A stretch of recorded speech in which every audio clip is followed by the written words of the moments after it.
Hey everyone, and welcome to our June edition of our monthly leadership podcast, Leading His Leaders. I'm your host, Avery Nesbitt.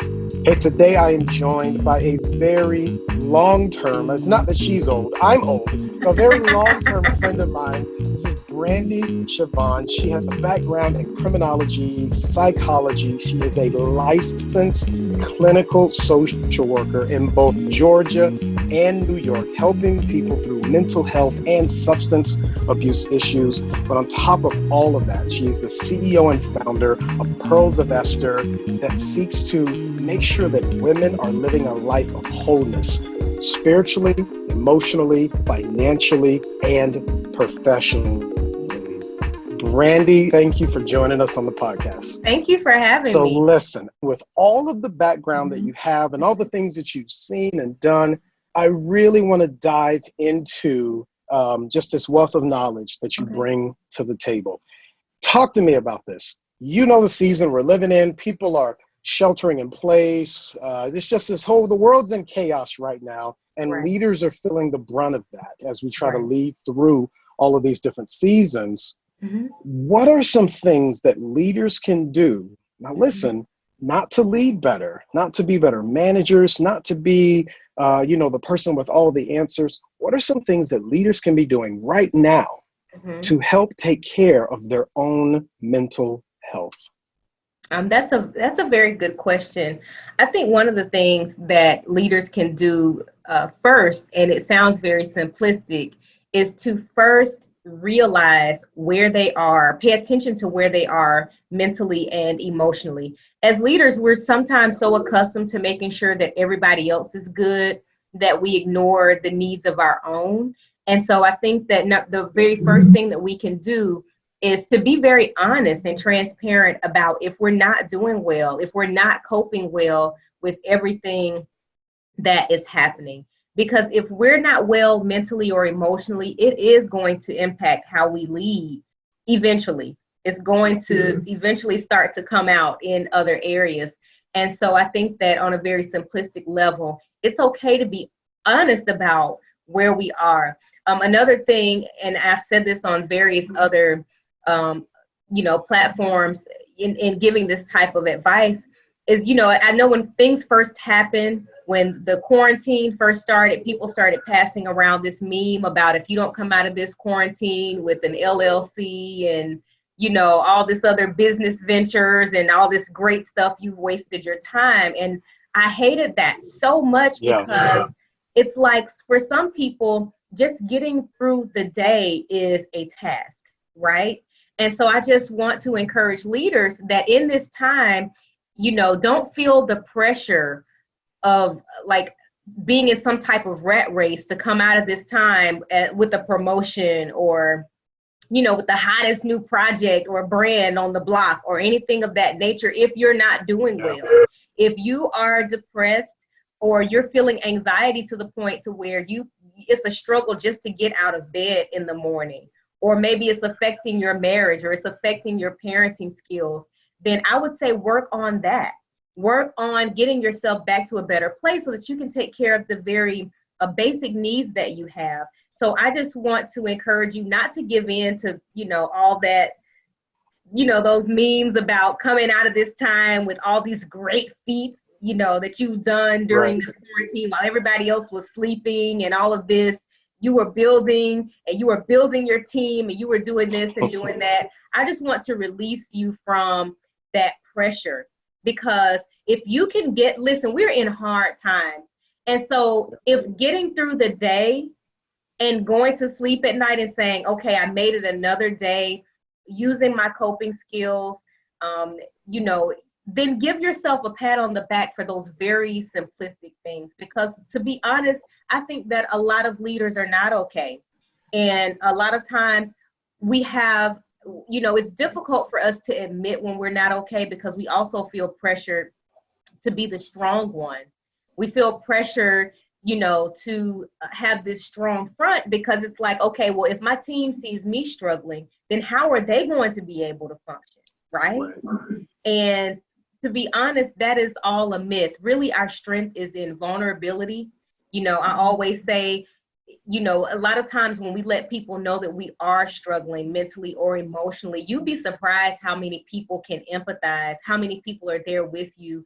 And some of the most effective leadership that I have seen has come from leaders who at times have showed moments of vulnerability, have let us know like, hey, I messed up here, but here's how we're going to fix it. Or if they're going through something personally, they may not give us details, but they'll say, hey, I'm kind of experiencing a little tough time.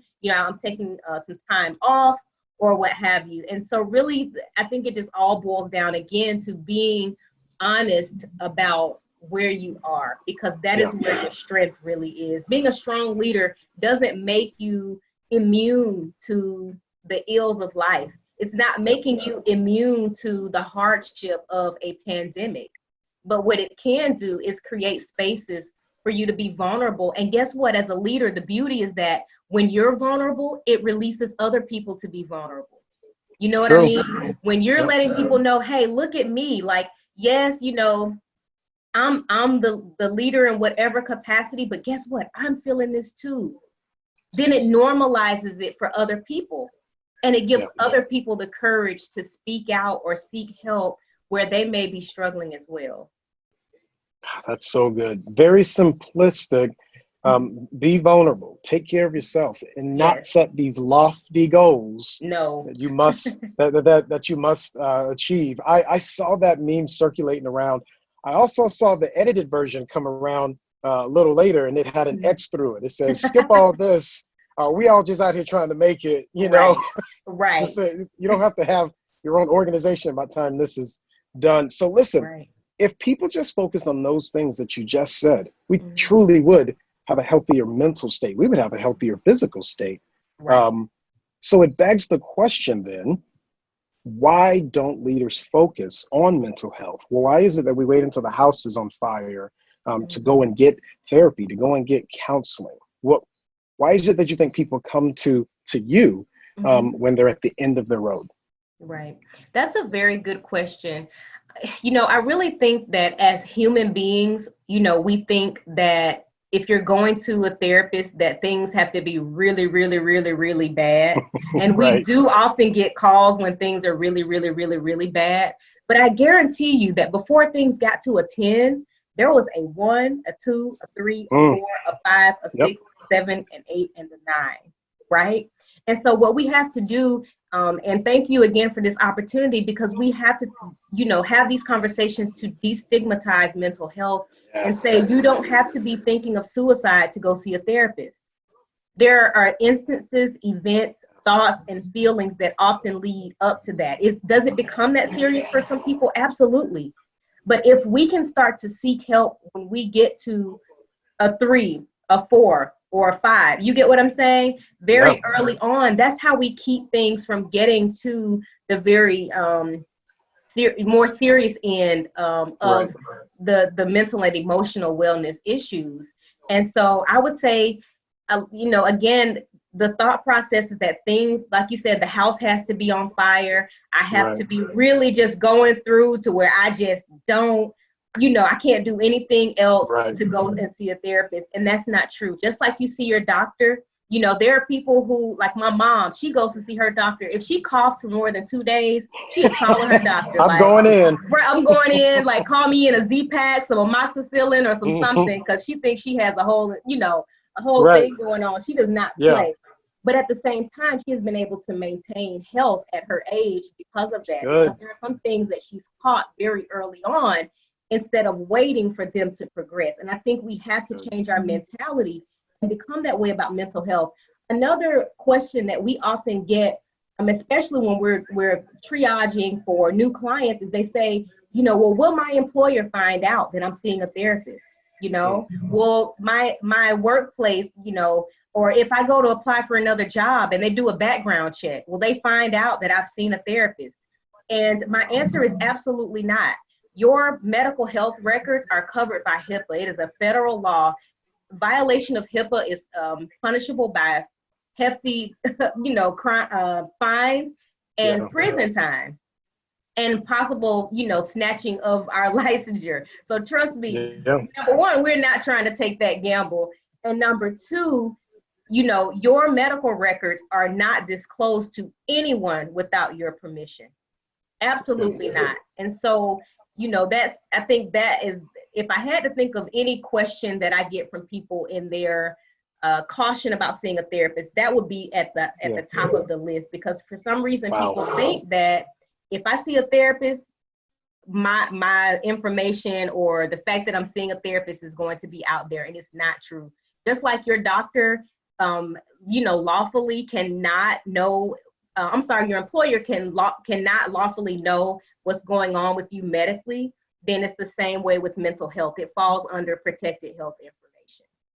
That is really good to know. So there really is no reason why every leader who has influence over people. And the things that I say is, when we say leader in this podcast, we're talking about leaders of organization, leaders of teams, leaders of homes. Yeah. There's no reason why someone shouldn't be seeking out someone that they can talk to. I have people that I talk to, and I count those relationships as critical, as dear to me. Well, Brandy, thank you so much for coming by the podcast. We could talk for another hour, I'm Absolutely. sure. Yeah. This has been great. Hey, for everyone listening, you can find out more content on leadinghisleaders.com. Hopefully you can subscribe to iTunes and Stitcher, and hopefully something we've said today helps you as you're leading his leaders. Thanks, everyone. Absolutely. Thank you.